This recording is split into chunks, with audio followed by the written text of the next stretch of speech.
Boa noite a todos e todas. Está no ar mais uma live, Papo de Intervalo. Nesta noite iremos falar sobre a luta jurídica contra o retorno das aulas presenciais na cidade de Guarulhos. Estamos aqui com a doutora Rosimeire, que é advogada da POSP, e com o doutor Guilherme, que é advogado do Simpro Guarulhos. Nos ajudem a divulgar essa live nos grupos de WhatsApp das escolas, da educação, da militância na cidade. Compartilhem no Facebook, que vamos debater esse importante tema sobre a questão do retorno das aulas presenciais. O Simpro Guarulhos não deixou de lutar em nenhum momento durante a pandemia. Lutamos e continuamos lutando contra a redução de salários e suspensão de contratos, contra a antecipação das férias, contra a intensificação do trabalho docente, pelo cumprimento dos direitos trabalhistas, e em nenhum momento deixamos de lutar contra o retorno presencial das aulas durante a pandemia. Em novembro de 2020, quando a média móvel era de 500 mortes por dia, ouvimos a ciência que dizia que não era hora de reabrir. A segunda onda veio e continuamos a dizer que era irresponsabilidade abrir em janeiro. Foi abrir as escolas e tivemos denúncias de 180 casos em 45 escolas privadas da cidade em apenas um mês de reabertura. E as aulas foram suspensas novamente como resultado da nossa pressão e dos números absurdos da segunda onda. Chegamos a mais de 4.000 mortes diárias. As escolas reabriram e a luta do Simpro Guarulhos e da POSP não parou em nenhum momento. Todas essas lutas estão sendo travadas tanto no campo político quanto no campo jurídico. E neste último mês de abril, ganhou destaque em todos os jornais da cidade uma ação civil pública movida tanto pelo Simpro quanto pela POSP Guarulhos, que ingressaram na justiça contra a reabertura das escolas da cidade. É por isso que estamos aqui hoje nessa live Papo de Intervalo com os advogados dos sindicatos para falarmos como que foi esse processo dessa luta contra a reabertura na cidade de Guarulhos. Primeiramente, eu gostaria que eles se apresentassem. Boa noite, doutor Guilherme, tudo bem por aí? Boa noite, Thiago, tudo bem? É um prazer aqui estar falando sobre esse tema, né, que é as disputas jurídicas ao longo da pandemia, especialmente aí nessa última semana um pouco efervescente para nós, em que o acordo judicial firmado foi bastante questionado, seja por professores ou como também por opositores. Então, acho que é importante da gente estar contando aqui um histórico de como nós chegamos até esse momento que nós estamos e, efetivamente, quais são os desdobramentos dessas ações judiciais. Né? Como está aí, meu nome está na tela, sou advogado, né, formado pela PUC de São Paulo e atualmente advogado do Simpro de Guarulhos. Acho que é isso. Legal, doutor Guilherme. Seja bem-vindo à live Papo de Intervalo. Agora convidar a doutora Rosimeire, advogada da POSP, para se apresentar. Boa noite, doutora. Boa noite, Thiago. Boa noite a todos. Obrigada pelo convite, né? Primeiramente, agradeço pelo convite e vamos debater aqui esse momento tão difícil, né? Complicado que a categoria está vivenciando com essa luta que estamos combatendo diariamente contra o retorno das atividades presenciais, no momento em que a pandemia, os casos aumentam, muitas mortes ocorrendo, o sistema de saúde de Guarulhos está já com atualmente os leitos de UTI hoje em Guarulhos está com uma capacidade de 92%, e é uma luta para tirar os professores, né, continuar o trabalho remoto e diminuir essa contaminação. Obrigada mais uma vez e vamos dar todas as informações sobre as ações civil pública, tanto do Estado quanto ao do município de Guarulhos. Legal, doutora Rosimeire. O Simpro Guarulhos já agradece a sua participação. E vamos começar pela ação civil pública, que já havia saído uma sentença de uma ação civil pública movida pela POSP, pela FEPESP, no ano de 2020, e que as escolas privadas e as estaduais se recusaram a cumprir. A doutora Rosimeire vai trazer mais informações, então. Então, doutora, já havia uma ação que tinha sido julgado a suspensão já desde o ano passado, certo? Não, a ação foi proposta em dezembro de 2020, quando foi em 28 de janeiro de 2021, a juíza doutora Simone, da 9ª Vara da Fazenda Pública de São Paulo, concedeu a liminar. Ela concedeu essa liminar no final do dia, mas no dia seguinte, já o Estado de São Paulo entrou com agravo e conseguiu essa suspensão. Então, ficou paralisado. Mas em março, 18 de março, a mesma juíza, ela deu uma sentença de mérito, suspendendo as atividades, né, presenciais, e a sentença hoje está válida, teve recurso de apelação, ainda não foi dado o efeito suspensivo nessa sentença de mérito, mas o secretário de Educação continua a não cumprir, né? Então, continua mesmo com uma sentença, o secretário de Educação diz que o que ele alega, e a Procuradoria alega, é o que, enquanto essa sentença não transitar em julgado, o que é válido é a suspensão da liminar. Por isso, não cumprimento dessa sentença de mérito. Com isso, nós passamos o município de Guarulhos com a publicação de um decreto onde colocar as aulas presenciais, e nesse mesmo decreto, no artigo 1º, parágrafo 1º, dá a prerrogativa dos municípios em editar os seus decretos para suspensão das aulas e atividades presenciais para a forma remota. O município de Guarulhos editou um decreto tão somente para as escolas municipais, motivo esse que foi ingressado com uma nova ação civil pública no município de Guarulhos. A ação civil pública da 9ª Vara ainda está em trâmite, tá? A POSP ainda está com recursos no STF para tentar derrubar essa liminar, né, que eles conseguiram no Tribunal de Justiça, para poder conseguir, enfim, fazer o cumprimento da sentença para todo o Estado. Mas ainda não conseguimos. O secretário continua descumprindo descumprindo a sentença de mérito.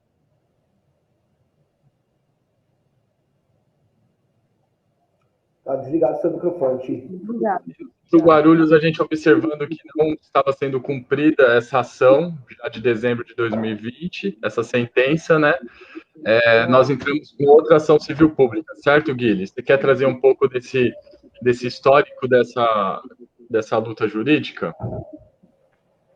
Na verdade, Thiago, eu pensei, né? Eu já venho refletindo sobre esse tema há bastante tempo, e na verdade eu queria poder compartilhar, né, com os demais professores, porque toda essa discussão sobre a questão do ensino, né, sobre a questão das aulas, do retorno ou não das aulas presenciais e a forma como as posições políticas vêm se traduzindo em medidas judiciais, seja no sentido de abrir ou seja no sentido de fechar, né? Eu me lembro muito me fez lembrar muito de quando eu comecei a trabalhar no CIPRO de Guarulhos, acho que foi no começo de 2017, final de 2016, começo de 2017.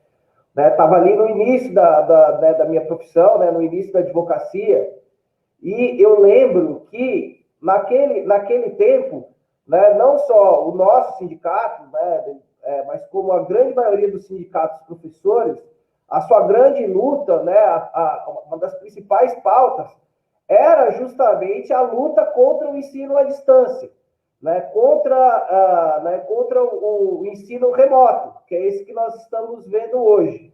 Né? Havia vários aspectos dessa crítica.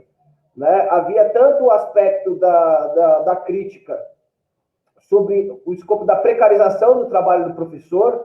Né? Veja, ele dava uma aula e ela era replicada 30 vezes e ele recebia o valor por uma única hora aula, né? E sem receber nenhuma espécie de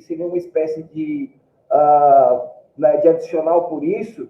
Né? O ensino à distância, na precarização do trabalho do professor, ele também era...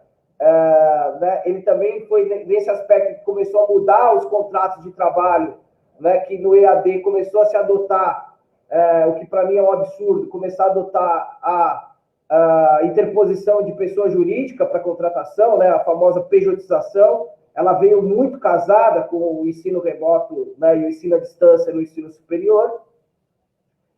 e também sob um ponto de vista pedagógico também, né, de que ele né, era uma forma de mercantilização da educação que não havia, né, que precarizava o ensino também do aluno, né, que a gente sempre defendemos, enquanto sindicato, enquanto departamento jurídico do sindicato, que o professor era essencial ao desenvolvimento das atividades pedagógicas, né, que o professor de carne e osso e, né, vivo ali dentro da sala de aula, ele era elementar, né, ele era indispensável.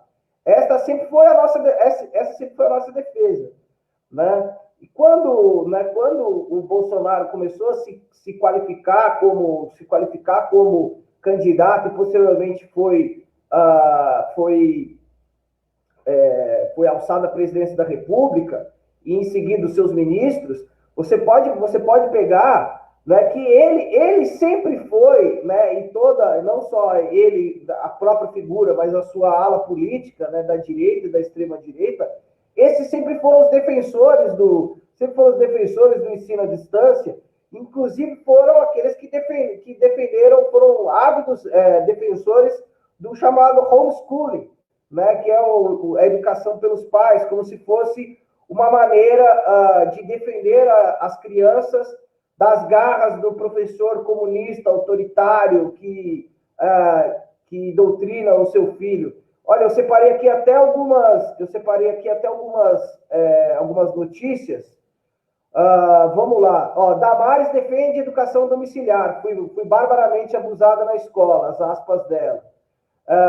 Governo vai propor regulamentação do homeschooling, 4/4/2020. No Senado, o ministro da Educação defende o ensino domiciliar, ainda o Abraham Weintraub, maio de 2019. Né? Governo Bolsonaro quer ampliar a educação à distância.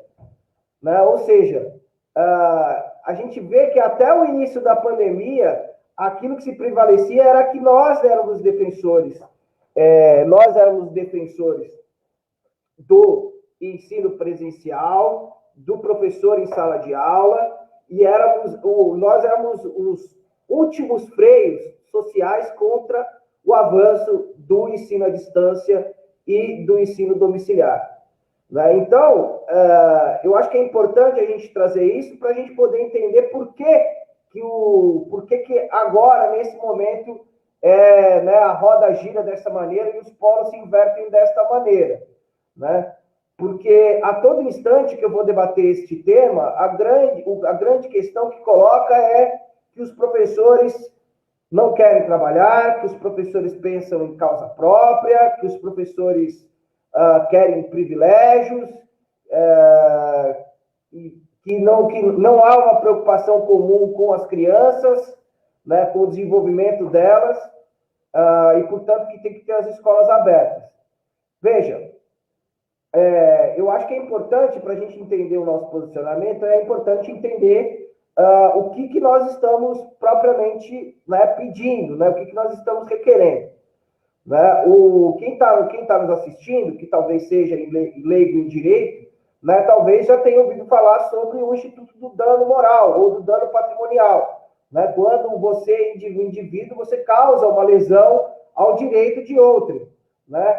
Então, seja ele no âmbito patrimonial, ou seja, né, você bateu no carro da pessoa e você tem que reparar o conserto do carro, ou ainda um dano moral, né, que você, de alguma forma, ofendeu a dignidade de uma pessoa e você é obrigado a repará-la dessa maneira. Acredito que todo mundo que esteja vendo já se deparou com uma questão nesse sentido. Né? Então, eu acho que é importante partir dessa figura para entender que quando há uma lesão a direito que atinja toda uma coletividade, né, que ela aparece de forma difusa, né, que ela não é individualizada, mas que ela fere o direito de toda uma coletividade, de toda uma categoria de pessoas, né, que você tem esse instrumento que é uma ação civil pública, né, os sindicatos eles são autorizados por lei a ajuizarem esse tipo de ação. Então, toda vez que você tiver uma lesão a interesse ou a direito coletivo, você pode se valer desse instrumento. O que nós identificávamos ali?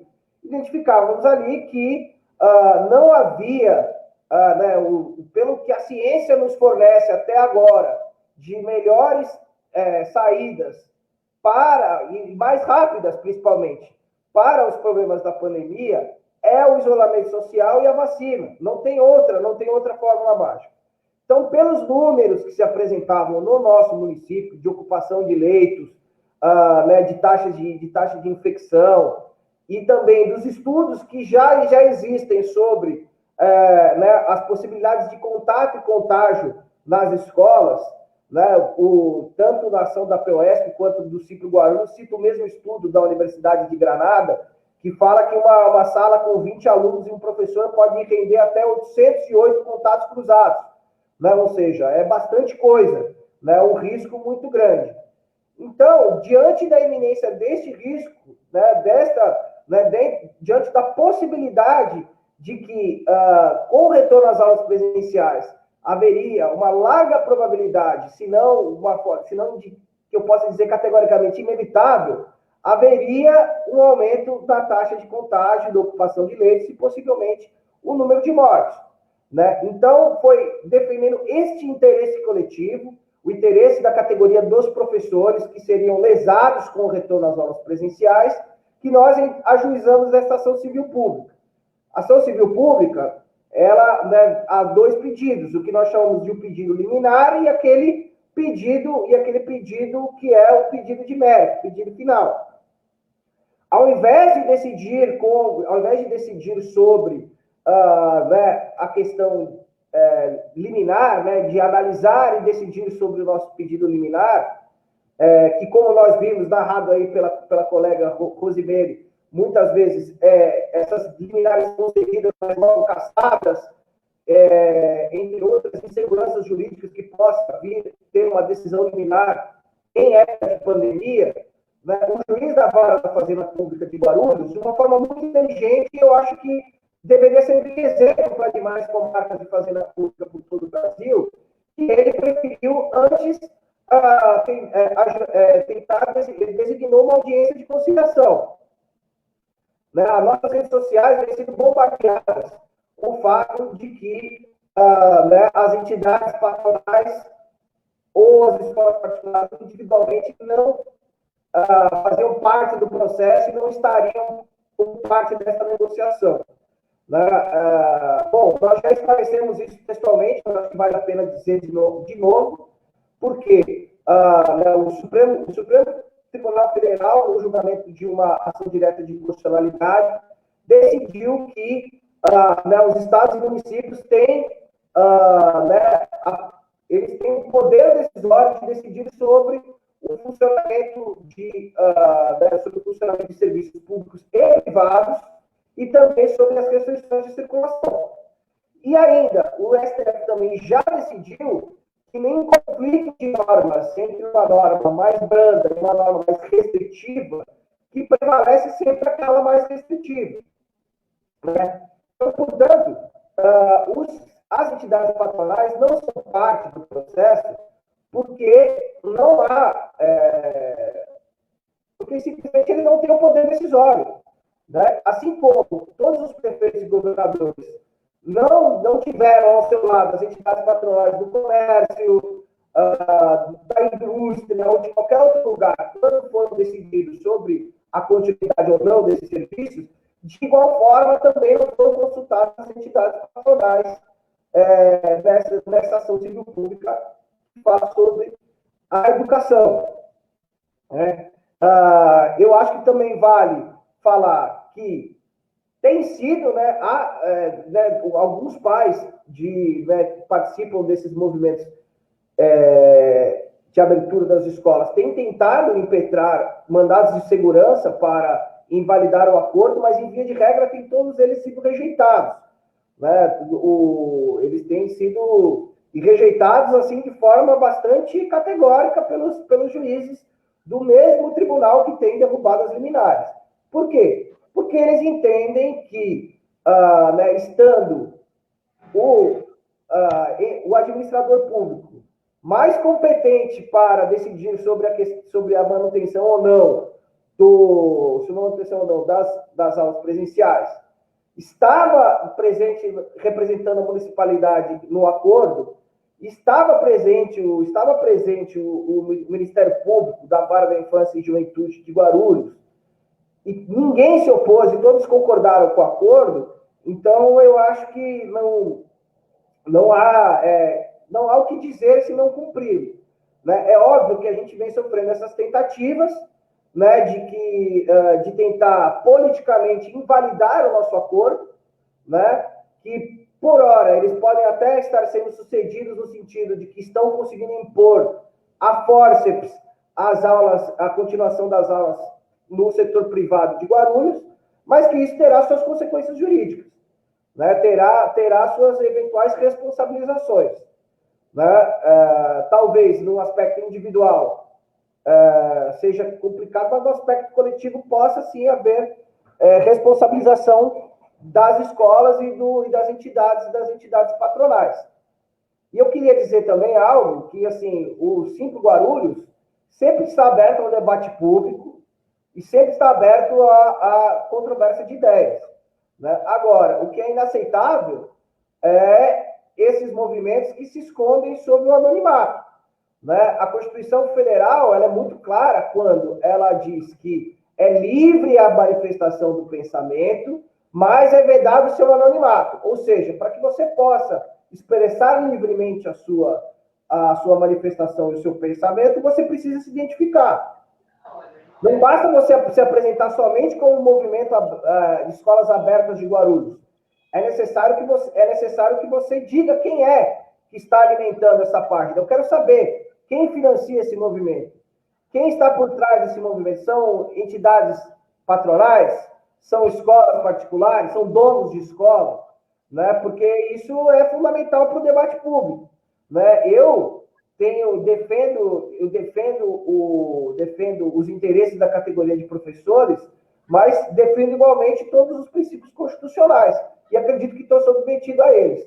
Né? E queria que meus opositores também pudessem estar submetidos às mesmas regras do jogo e não essa tática, né, essa guerrilha virtual de destruição de reputação quando você perde o debate nas ideias. Então, desculpa se eu me alonguei um pouco, mas eu queria fazer toda essa apresentação e toda essa discussão. E se eu puder, só um detalhe, que eu não sei se talvez seja mais pertinente no próximo ponto, mas eu queria falar um aspecto sobre o protocolo, porque muito se diz que o protocolo é seguro. Né? O decreto municipal da cidade de Guarulhos diz que para o retorno às aulas presenciais, que tem que ser cumprido a rigor. O administrador público escolheu a palavra cumprimento rigoroso do protocolo sanitário de retorno às aulas, né? Que é um protocolo chamado orientação orientação às aulas presenciais durante a pandemia do Covid-19. Aí você Beleza. Vou te cortar, porque a gente vai no último ponto, a gente vai falar sobre os protocolos, Guilherme. Eu queria continuar... Pode me cortar. Ah, desculpa. A gente continua nessa questão do público. Mas você tocou no momento uma coisa muito importante, que é essa questão dessa tentativa dos escolas abertas de difamar o sindicato, né? Eles estão numa relação de amor pelo sindicato e eles vivem fazendo postagens tentando destruir a nossa luta, que é uma luta legítima, né? Sem dados científicos, como você disse, sem se apresentar como um movimento, por isso que a gente tem colocado como um dito movimento, né? Porque, de fato, o movimento é feito de pessoas. E o que a gente sabe é que por detrás dessas escolas abertas estão os donos de escolas. Em Guarulhos, donos de pequenas escolas. A gente sabe aquelas escolas pequenas de bairro. Mas em São Paulo, a gente sabe que no Escolas Abertas quem está por detrás das escolas abertas é o lobby da educação, né? Grandes institutos e escolas privadas estão por detrás desse movimento Escolas Abertas. Mas passando a palavra para a doutora Rosimeire, doutora, como que a POSP notificou a rede estadual, as diretorias de ensino, e qual foi as respostas que obtiveram diante dessa ação civil pública? E o que eles alegam para não estar cumprindo essa determinação judicial, essa sentença? No momento em que teve a audiência, no dia seguinte já foi encaminhado por e-mail, né, veio sem papel, o termo de audiência para as diretorias de ensino, isso por e-mail. Mas também foi feito o protocolo fisicamente em cada diretoria, na DE Sul e na DE Norte. As respostas das diretorias de ensino era que não tinham sido notificadas ainda oficialmente, e que encaminharia a documentação para a Secretaria da Educação para saber qual seria as orientações a serem seguidas. Com essa documentação, nós informamos novamente no processo para o juiz o descumprimento desse termo de audiência, né, desse acordo realizado no dia da audiência.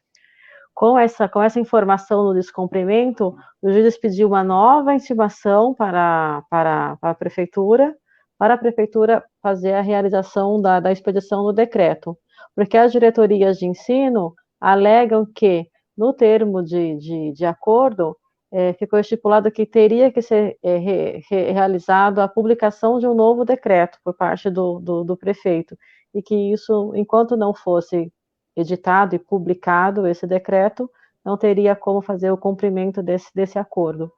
O município foi intimado novamente na data de ontem, está com prazo de 3 dias para publicar, né, para efetivamente cumprir o acordo realizado na audiência. Vamos aguardar até segunda-feira, mas as diretorias de ensino foram notificadas via sem papel e também foram notificadas presencialmente, mas continua no descumprimento, infelizmente. Sim. E no ensino privado, doutor Guilherme, as escolas privadas se negam a cumprir, né? Então, eles soltaram, o sindicato patronal orientou, né, as escolas que não suspendam suas aulas, alegando que não existe legitimidade nessa ação. E o prefeito e o secretário da Educação, por outro lado, se esconderam, né? Eles suspenderam as aulas na rede municipal de Guarulhos e mantiveram abertas as escolas estaduais e as privadas, porque se manteve o decreto, né? Ele não teve a coragem de soltar um novo decreto suspendendo as aulas até o dia 30, e o que tudo indica, ele está pensando em ir empurrando isso com a barriga aí para os próximos dias. Como que você enxerga esse não cumprimento, Guilherme? Olha, Thiago, eu tenho falado isso em alguns comentários, né, isso também estava no texto que nós publicamos na nossa página, né, mas eu queria falar aqui de uma forma mais detalhada e completa, que é o seguinte: eu acredito que numa democracia constitucional como a nossa, se ela tivesse saudável, né, se nós estivéssemos vivendo um ambiente democrático, saudável, com as nossas instituições funcionando nos termos e nos limites da Constituição, eu acredito que nós estaríamos num patamar muito diferente do que a gente está.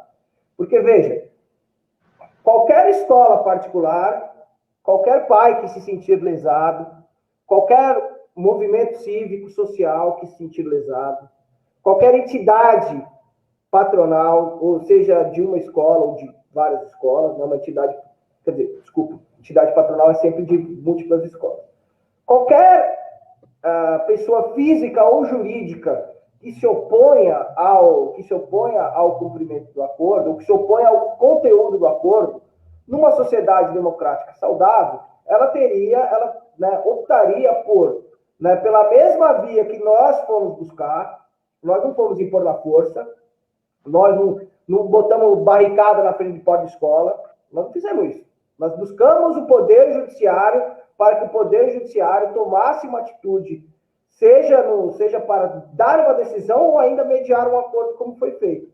Portanto, aqueles que nos opõem deveriam estar usando os mesmos instrumentos, né? Deveriam estar apresentando um recurso, não sei se cabe algum recurso, né, nos autos daquele processo, entrando com uma ação autônoma, entrando com mandado de segurança, impetrando mandado de segurança. Haveria uma série de possibilidades que eles poderiam fazer para se opor de maneira cívica e legal para o acordo. O que eles estão fazendo? Estão procurando né, invalidar o acordo politicamente, né, tentando confundir as pessoas, difundindo notícias sabidamente falsas. Quer dizer, não precisa ser formado em advocacia, em direito, para saber que um acordo é para ser cumprido, né? Que um acordo, quando celebrado, ele é cumprido, assim, né? Assim, não precisa ter uma formação muito robusta para entender isso. Então, deliberadamente está se descumprindo o acordo, né? Parece que as pessoas que trabalham nessas escolas estão sendo obrigadas a seguir trabalhando, que procurem um sindicato para trazer essas denúncias, né? Para que a gente possa tomar as medidas de responsabilização cabíveis. E acredito que esta campanha difamatória, né, que inclusive ataca a imagem do próprio sindicato, né, o típico discurso ad hominem, né, que quando você perde no campo das ideias, você parte para os ataques do nível pessoal. Né? Então, eu acho que esta campanha difamatória, né, de disseminação de fake news, e também as pressões políticas ocultas, por isso que eu falei anteriormente, que é importante a gente saber quem são as pessoas que estão por trás desses movimentos, porque tem influência política, porque fazem lobby político junto às prefeituras, porque fazem lobby político junto às secretarias, e, obviamente, que o poder público está se sentindo pressionado. E acuado. Quando é questionado, se acua. Agora, nós temos uma oportunidade muito importante. Por quê? Porque ele não está sendo obrigado a dar esclarecimentos quanto ao cumprimento do acordo na mídia. Ele está sendo intimado a dar esclarecimentos sobre o cumprimento do acordo nos autos. E aí nós vamos ver qual vai ser a postura. Aí cai todas as facetas, cai todas as cortinas e as máscaras da prefeitura, que vai ser obrigada ou a dizer como está forçando o cumprimento deste acordo, ou ele vai ser confesso quanto à sua má-fé em celebrar um acordo do qual ele nunca teve a intenção de cumprir. Então, eu acho que esse vai ser um momento muito importante. E aí, se for nesse outro caminho, nós teremos que buscar né, a responsabilização dos agentes públicos que se envolveram. Né? Na minha opinião, pode vir a configurar um ato de improbidade administrativa. Sim. O não cumprimento do acordo. Legal, Guilherme, porque me veio na cabeça, e passando já para a fala para a Rosimeire, parte do acordo fala do cumprimento do plano de vacinação dos professores. E tudo que indica é que está atrasada a vacinação dos professores até 47 anos. Né? O Estado de São Paulo está omitindo esses dados de vacinação dos professores, e tudo indica também que aqui na cidade de Guarulhos a vacinação está atrasada. E aí eu queria perguntar para a doutora Rosimeire, dia 26 terá uma nova audiência com esse juiz. Ele pode prorrogar essa suspensão diante desse fato do não cumprimento da vacinação dos professores? Ele pode também implementar uma multa para quem reabrir? Ele tem essa autonomia, essa instância da justiça? Isso tudo noticiado, né? A POS está acompanhando toda a campanha da vacinação para poder pegar todas essas informações e informar, inclusive no processo, para o juiz ter a ciência dessa situação. Mas o pedido da ação, a gente também não pode fugir um pouco do pedido da ação, que é contra o município, né? Essa ação civil pública é contra o município de Guarulhos, e o pedido para a suspensão das aulas presenciais se vai até também o Estado avançar de fase. Então, a gente vai continuar nesse pedido das aulas remotas diante do avanço de fase, para a fase amarela, mais para frente, para a fase verde. Então, sim, o juiz a gente pode impedir, como diz o doutor Guilherme, que o município está sendo negligente quando não cumpre um acordo que ele mesmo fez e não está cumprindo. Ele foi numa audiência, ele já fez um acordo com o intuito de não cumprir. Então, sim, o juiz pode aplicar pena de multa diária, inclusive, para a publicação, a edição e a publicação deste decreto, para que efetivamente as aulas fiquem na forma remota. Pode sim. Na próxima audiência, isso pode ser pedido, como pode ser pedido antes. Se chegar na terça-feira, por exemplo, e o município não editar esse decreto, não cumprir o acordo, pode ser requerido já essa penalidade na próxima semana, inclusive. Legal, doutor Osimeire. Porque vai se colocando uma situação muito complicada para a gestão municipal, né? Porque, como o doutor Guilherme apontou, eles vêm apresentando algumas irresponsabilidades administrativas, né? Já existem investigações sobre a questão das vacinas em Guarulhos, né? Saiu em notícias dos grandes jornais do país de uma investigação do Ministério Público Federal sobre a questão da vacina. E essas irresponsabilidades durante o processo de reabertura das escolas também devem ser de responsabilização tanto do prefeito, do secretário de educação, como também dos donos das escolas, né? Que estão a todo custo tentando reabrir as escolas e sem cumprir protocolos. E aí, então, Guilherme, entrando nessa questão dos protocolos, a gente vê, então, que existe essa pressão para retornar às aulas presenciais. E, por outro lado, a gente vê que não existe o cumprimento dos protocolos, seja na quantidade de estudantes nas escolas, a gente tem recebido denúncias de escolas com mais de 30%, e também as questões sanitárias da escola, né? Como que você tem visto essa questão dos protocolos em relação à fiscalização, o papel da prefeitura e as obrigações dos donos das escolas? Veja, Thiago, eu acho que nesse sentido, eu acho que primeiro que a gente está, às vezes pode ser difícil isso de acreditar, mas em alguns aspectos, às vezes a gente no ensino particular, no ensino privado, fica mais prejudicado do que no setor público. Veja, o município ou estado, ele dispõe de todos os dados dos seus servidores, né? Ele dispõe sobre data de afastamento, sobre doença, sobre todo o histórico médico do servidor, todas as faltas disciplinares, tudo isso está dentro de uma base de dados do governo. Então, para qualquer campanha de vacinação e para fiscalização de qualquer cumprimento de medida sanitária da pandemia, né, o Estado está muito mais qualificado a fazer isso do que o setor privado. Né? Como no setor privado prevalece um pouco a questão da livre iniciativa, né, não existe um dado censitário. Né? O secretário de saúde de Guarulhos, na audiência que nós realizamos, disse para mim que eu estava falando uma enorme bobagem e que existia sim dados e um censo sobre os professores do ensino privado. Estou esperando para ver. Né? Vamos ver se na terça-feira, que é o prazo que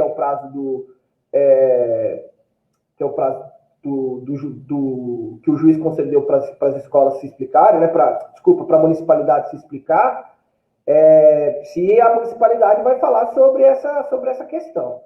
Bom, então a gente está um pouco às escuras sobre a vacinação dos professores, né? E eu acho, assim, outro aspecto que eu acho que é muito importante falar, porque eu acho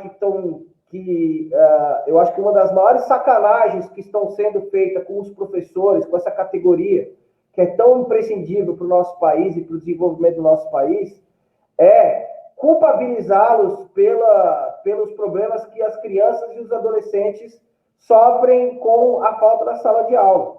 Os professores querem voltar à aula, os professores querem voltar ao chão da sala de aula, mas eles querem fazer isso com vacina, né? Eles querem fazer isso com as medidas de segurança, né? E quem é o responsável pelas campanhas de vacinação não são os professores. Quem é o responsável pela campanha de vacinação é o governo federal e os governos estaduais e municipais. Então, se o seu filho ou sua filha, você que está me assistindo, eventualmente, né, você está revoltado, que você está preocupado com o não retorno dos seus filhos à sala de aula, o jeito mais rápido para a gente retornar à sala de aula e que o professor voltar para a sala de aula é cobrar do prefeito, do governador, do presidente da República, maior celeridade nas campanhas de vacinação. Por quê, gente? Os protocolos, eles não são capazes de dar um grau de segurança suficiente para que o professor volte a dar aula.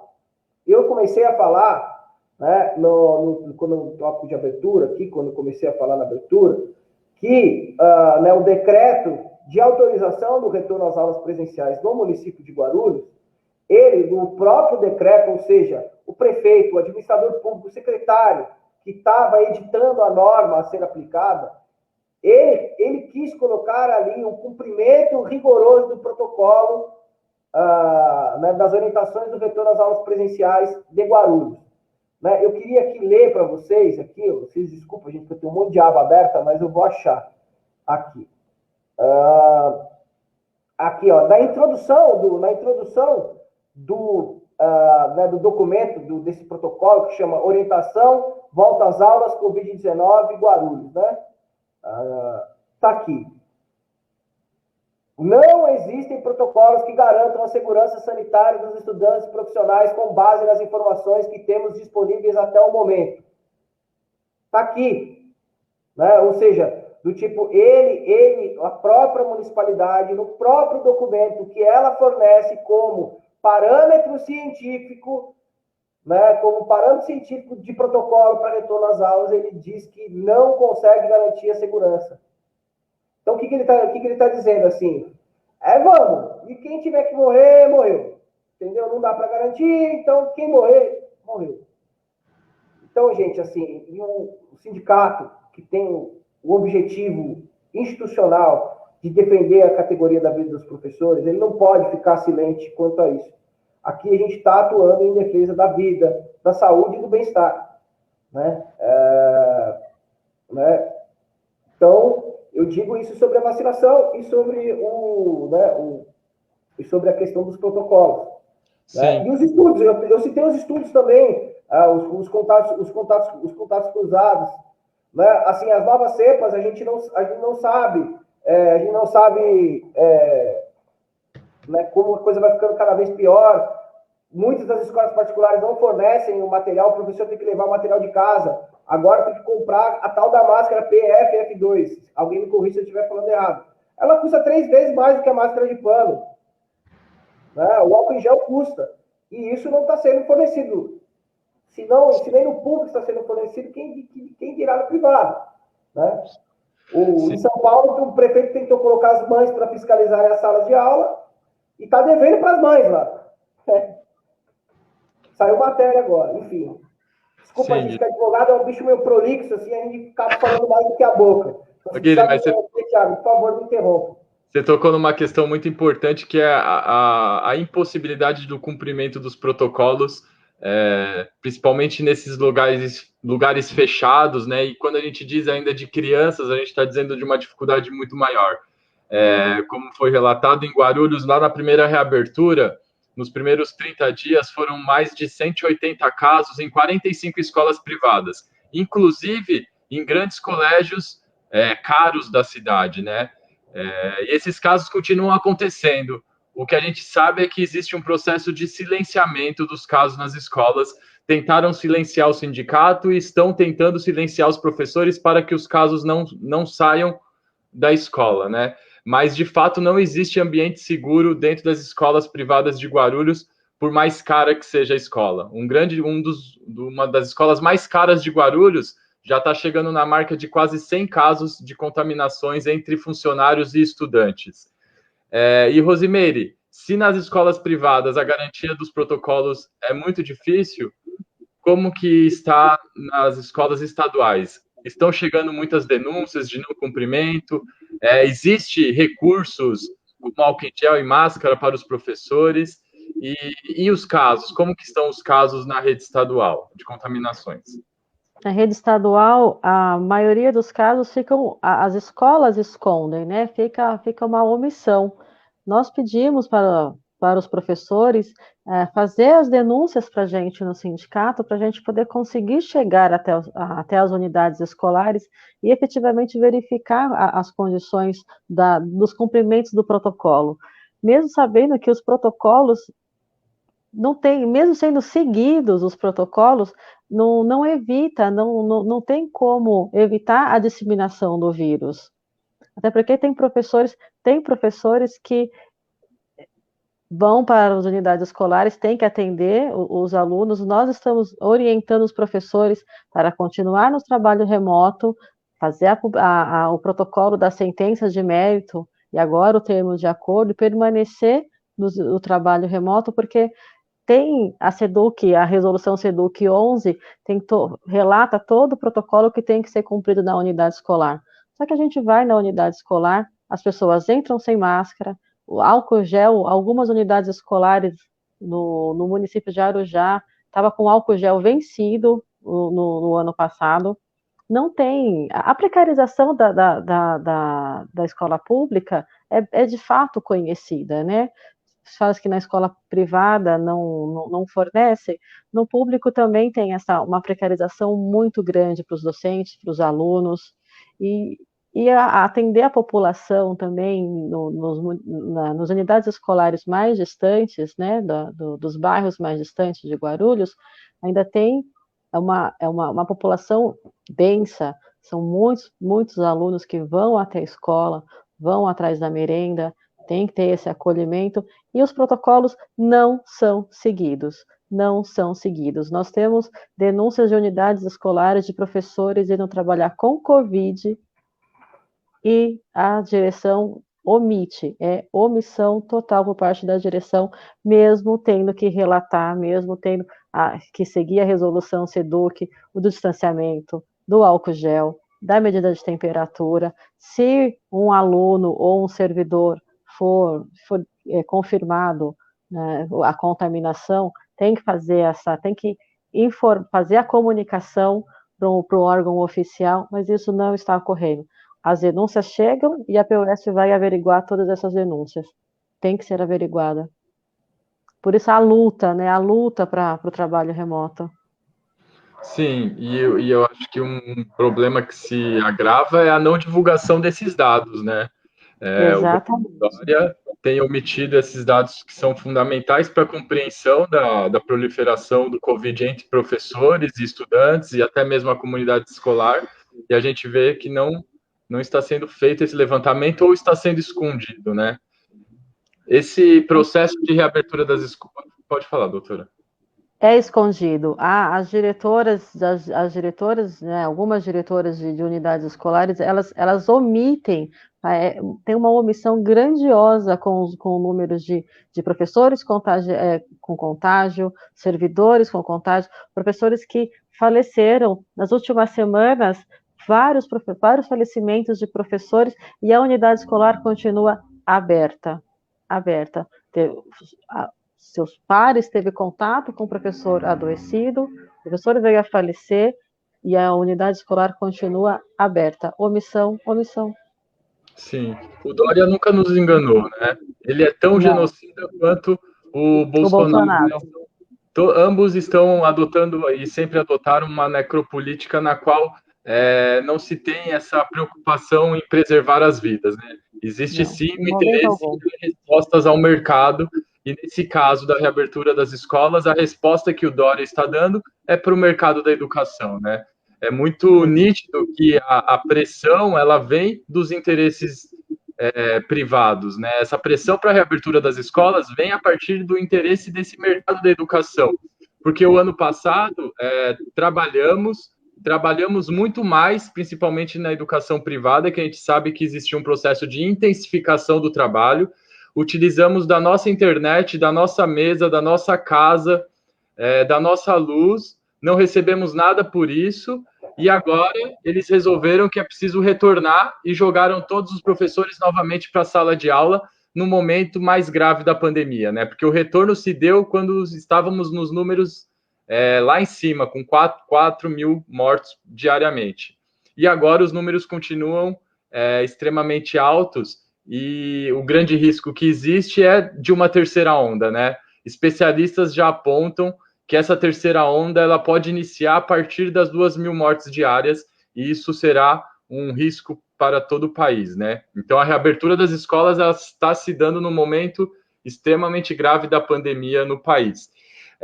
Guilherme, dando continuidade a essa questão das lutas jurídicas, durante a pandemia nós tivemos uma importante vitória, que apesar de ser uma vitória pontual e parcial, ela está garantindo o trabalho remoto para muitos professores que são do grupo de risco. Como que está sendo aí essa decisão, essa liminar que a FEPESP conquistou na Justiça, que garante o trabalho remoto para professores do grupo de risco, para professores que moram com pessoas do grupo de risco e para professoras gestantes e no período do puerpério? Qual a importância dessa liminar conquistada pela FEPESP, o Simpro, Guarulhos e os demais Simpros? Veja, Thiago, eu acho que, primeiro, eu acho que não sei se todos que estão aqui ao vivo sabem, né, mas essa também foi, também foram ações civis públicas, não, na verdade, acho que não foram ações civis públicas, mas foram ações de caráter coletivo, que diferente desta ação aqui, ela foram ajuizadas na Justiça do Trabalho, né? Inclusive, originalmente nós ajuizamos esta ação civil pública, que fizemos acordo, nós ajuizamos na Justiça do Trabalho, por entender que a Justiça do Trabalho era competente, mas esta delegou, declinou a competência em favor da Vara da Fazenda Pública. Naquela ocasião, de 2020, passado um ano da pandemia, as coisas ficam muito diferentes, né? Que naquela ocasião existia aquilo que nós chamávamos de um grupo de risco, que eram pessoas a partir de uma determinada idade, se eu não me engano, acima de 50 anos, e que tivesse alguma espécie de comorbidade, né? Seja alguma doença autoimune, ou então grávidas e puerpérias, portadores de vírus de HIV, etc. Uma série de categorias de pessoas que naquele tempo se enquadravam, que se entendia como um grupo de risco, né? Que eram as pessoas que tinham mais riscos de contrair a Covid e de adoecer ou vir a óbito em razão da Covid, né? Então, primeiramente, foi uma ação que conseguiu liminarmente que os professores que eram parte do grupo de risco fossem liberados para o ensino remoto, né, se ficassem somente à disposição do ensino remoto, e depois foi estendido em uma nova ação com pedido liminar concedido, foi concedida a extensão dessa decisão para as pessoas que moram com pessoas do grupo de risco, entendendo, né, as maneiras de contágio do vírus, né, porque você pode, o vírus, você pode ser uma pessoa do grupo de risco, mas se tem outras pessoas que moram na sua casa que estão saindo na rua, e você pode contrair também da mesma forma, né? Então, por isso que foi importante estender essa decisão a pessoas que moram com pessoas do grupo de risco, né? Sendo ela o do grupo de risco ou a pessoa que mora com ela sendo do grupo de risco afasta da sala de aula. Essa decisão ainda continua vigente. Obviamente que existe uma dificuldade plena de se aplicar nessa decisão judicial. Aqui nós estamos vivendo um terreno de muita insegurança jurídica, né, em todos os aspectos, porque está muito difícil, né? Muitas escolas, o que eu vi acontecer, eu mediei situações individual de professores que era ou ele retornava presencial ou era mandado embora, né? E mandado embora no meio da pandemia daquele jeito, sem pagamento de verba rescisória, né, quitada em 3, 4 vezes, ou então um acordo muito ruim. Então, a decisão é vigente, mas ainda é necessário que haja, né, uma série de mediações com o seu empregador para que você tenha ela realmente aplicada. Então, como diz aquele velho bordão, sempre consulte um advogado, né? Porque eu acho que também tem uma questão importante, Thiago, que se liga com os dois temas que a gente está tratando, né, nesses últimos dois temas, que assim, porque todos os protocolos de segurança sanitária, eles ignoram por completo a existência do trajeto entre a casa e o estabelecimento de ensino. Né? Os protocolos de segurança e sanitária são só consideram o ambiente dentro da porta da escola para dentro. Da porta da escola para fora, não há nada sobre esse assunto. Né? Eu tive uma oportunidade de conversar, né, com representações da categoria de metroviários, e o que eles me relatam é que, né, desde que foi autorizado o retorno às aulas presenciais, há um maior número de circulação nas estações de trem e metrô. Né? Então, ignorar esse aspecto do protocolo é terrível. Né? E eu acho que o que me parece sobre a transparência dos dados né, das prefeituras, dos governos do Estado e da Presidência da República, me parece um pouco casado. Né? Veja, agora eles estão fazendo... Quando, no final do ano passado, eles estavam fazendo de tudo, porque era época de campanha eleitoral, que eles estavam prometendo resolver os problemas do ensino remoto. Né? O Bruno Covas prometeu, o prefeito de São Paulo, de Guarulhos, prometeu a entrega de quase 500 mil tablets e chips de celular, e o governo Dória mais de 600. Né? Agora, ninguém mais fala em ensino remoto, né? De aperfeiçoamento do ensino remoto. Agora fala do retorno às aulas presenciais a qualquer custo. Né? Eu, inclusive, algumas semanas atrás, tive o prazer de, junto com uma colega minha, patrocinar uma ação judicial, uma ação popular, pedindo para que a Prefeitura de São Paulo integrasse os tablets e chips, porque, veja, para minha surpresa, quando fui com a minha colega investigar o assunto, os tablets e os chips já estão adquiridos, ou seja, já estão na mão da Prefeitura. Então, se eles não estavam distribuindo esses tablets e chips, é por um motivo político. O motivo político é esse, retornar às aulas a qualquer custo, né? Sufocar qualquer possibilidade de aperfeiçoamento do ensino à distância. Nós queremos ser, assim, no primeiro momento que puder desmontar o ensino remoto, nós seremos os primeiros. Ele é ruim para a saúde do professor, para os olhos, para a coluna. Ele é ruim para o bolso do professor, que gasta com uma série de coisas. E ele é ruim para a pedagogia, porque todo professor sabe da necessidade do contato com o aluno. Mas, assim, enquanto um professor puder estar morrendo por conta da Covid, eu ainda seria um defensor do ensino remoto. Sim, legal, Gui, porque você já abordou isso no começo e a sua fala agora me fez lembrar que nós lutamos por uma educação pública de qualidade há muito tempo, né? Na nossa concepção, a educação ela não é um serviço essencial, né? Ela é um direito fundamental. E eu lembrei da luta por 10% do PIB para a educação, lembrei da luta contra a PEC do fim do mundo, que cortava gastos na educação. Em muitos momentos a gente travou a luta por uma educação pública e de qualidade, né? E agora aparece um movimento... socialmente referenciada. Um movimento que diz representar a luta pela educação, né? E, de fato, não representa. Porque nós estamos nessa luta há muito tempo, né? Seja a militância da POSP, seja a militância do Simpro Guarulhos, ou todos os professores e professoras que acreditam na educação. Não acreditamos no ensino remoto. Ele é apenas o melhor remédio para esse momento de pandemia. Quando todos estiverem vacinados e a situação social e sanitária do país estiver equilibrada, seremos o primeiro a defender o retorno 100% presencial. Da educação básica ao ensino superior. Nós somos totalmente contrário ao processo de ensino à distância que está ocorrendo no ensino superior, por exemplo, e a gente sabe o perigo que existe desse processo chegar na educação básica.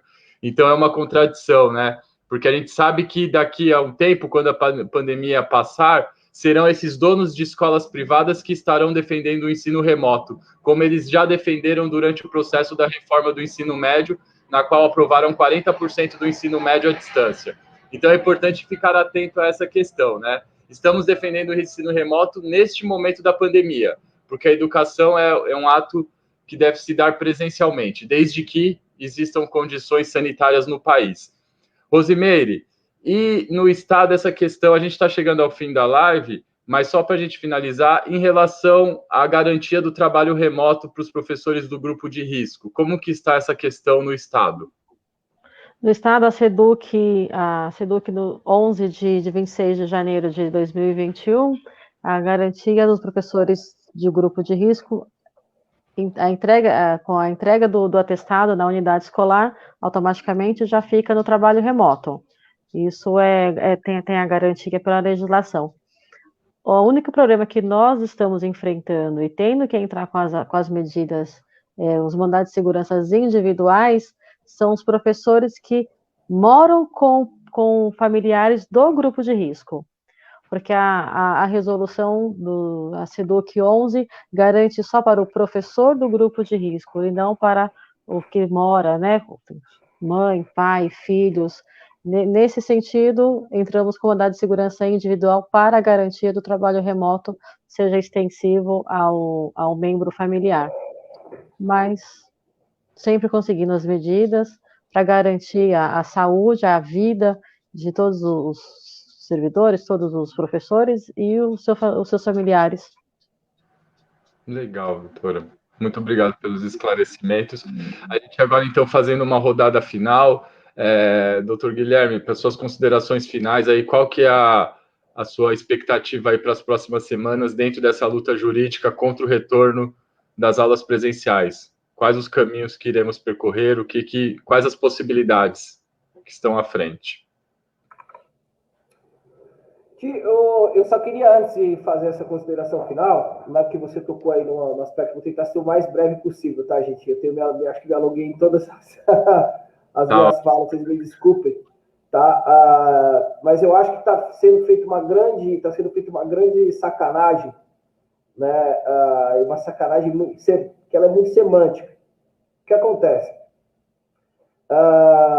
Muitas das pessoas que estão defendendo o retorno às aulas presenciais falam que a educação é um serviço essencial, né, e que assim foi classificado tanto pelo governo do estado como pelas prefeituras também municipais, né, tem editado decretos reconhecendo a educação como serviço essencial.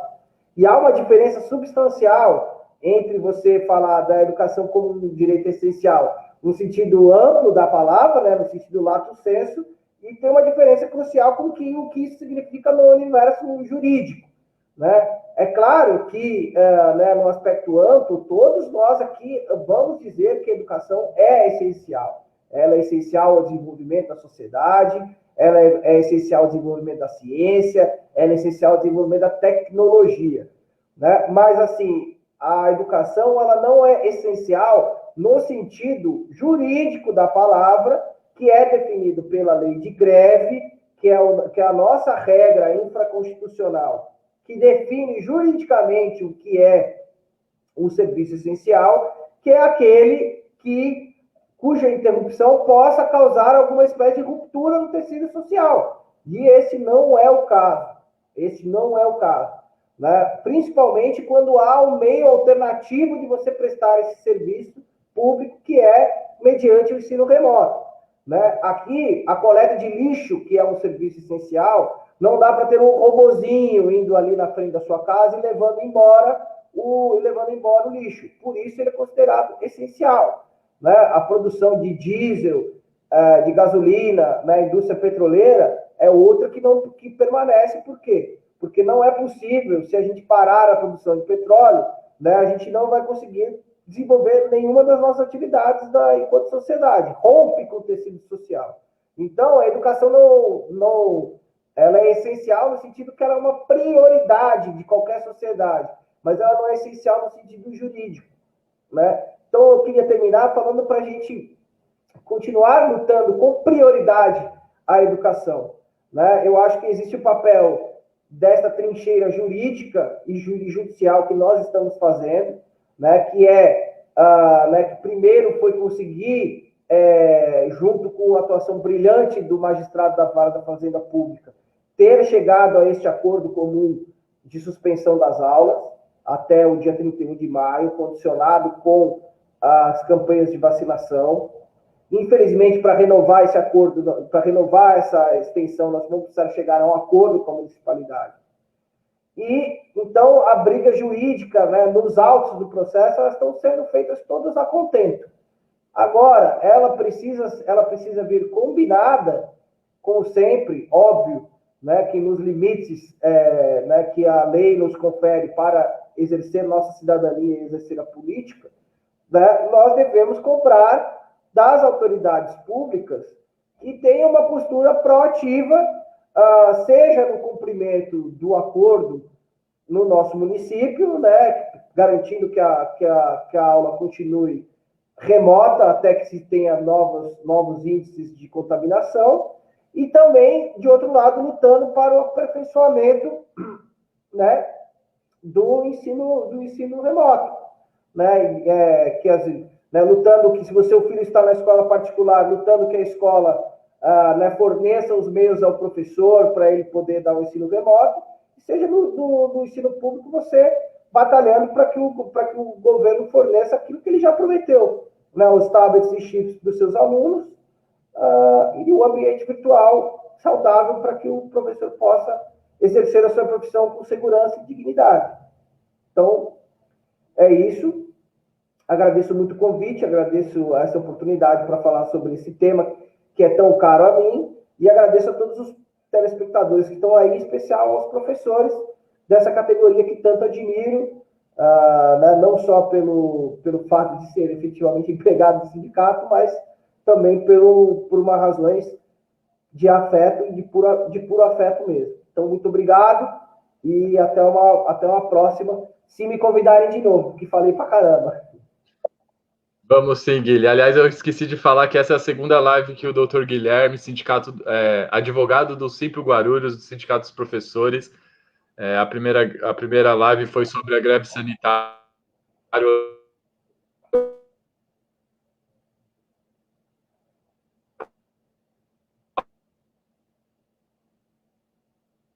Ih, travou para mim aqui.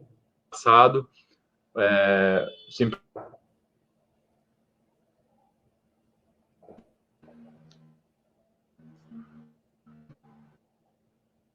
Está travando. Vou pedir para a doutora Rosimeire se despedir, porque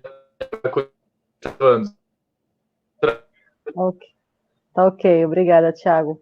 Obrigada pela oportunidade, agradeço a todos que estão assistindo e vamos continuar na luta pelo trabalho remoto enquanto não cessar, enquanto todos os professores não forem vacinados. A garantia da vida é primordial para todos os professores, todos os alunos, todos os servidores das unidades escolares. Peço aos professores que estão assistindo essa live, se tiver problemas na unidade escolar, quebra de protocolo, professores contaminados, que façam essa denúncia para a gente, leve essas informações para nós no sindicato, para que a gente possa lutar junto com vocês. Agradeço mais uma vez pelo convite de todos e vamos esperar a próxima semana para saber como que vai ser todos os encaminhamentos na ação civil pública para a gente garantir aos docentes esse trabalho remoto. Boa noite, obrigada a todos. Boa noite, doutora. Muito obrigado. Boa noite, tchau, tchau. Boa noite.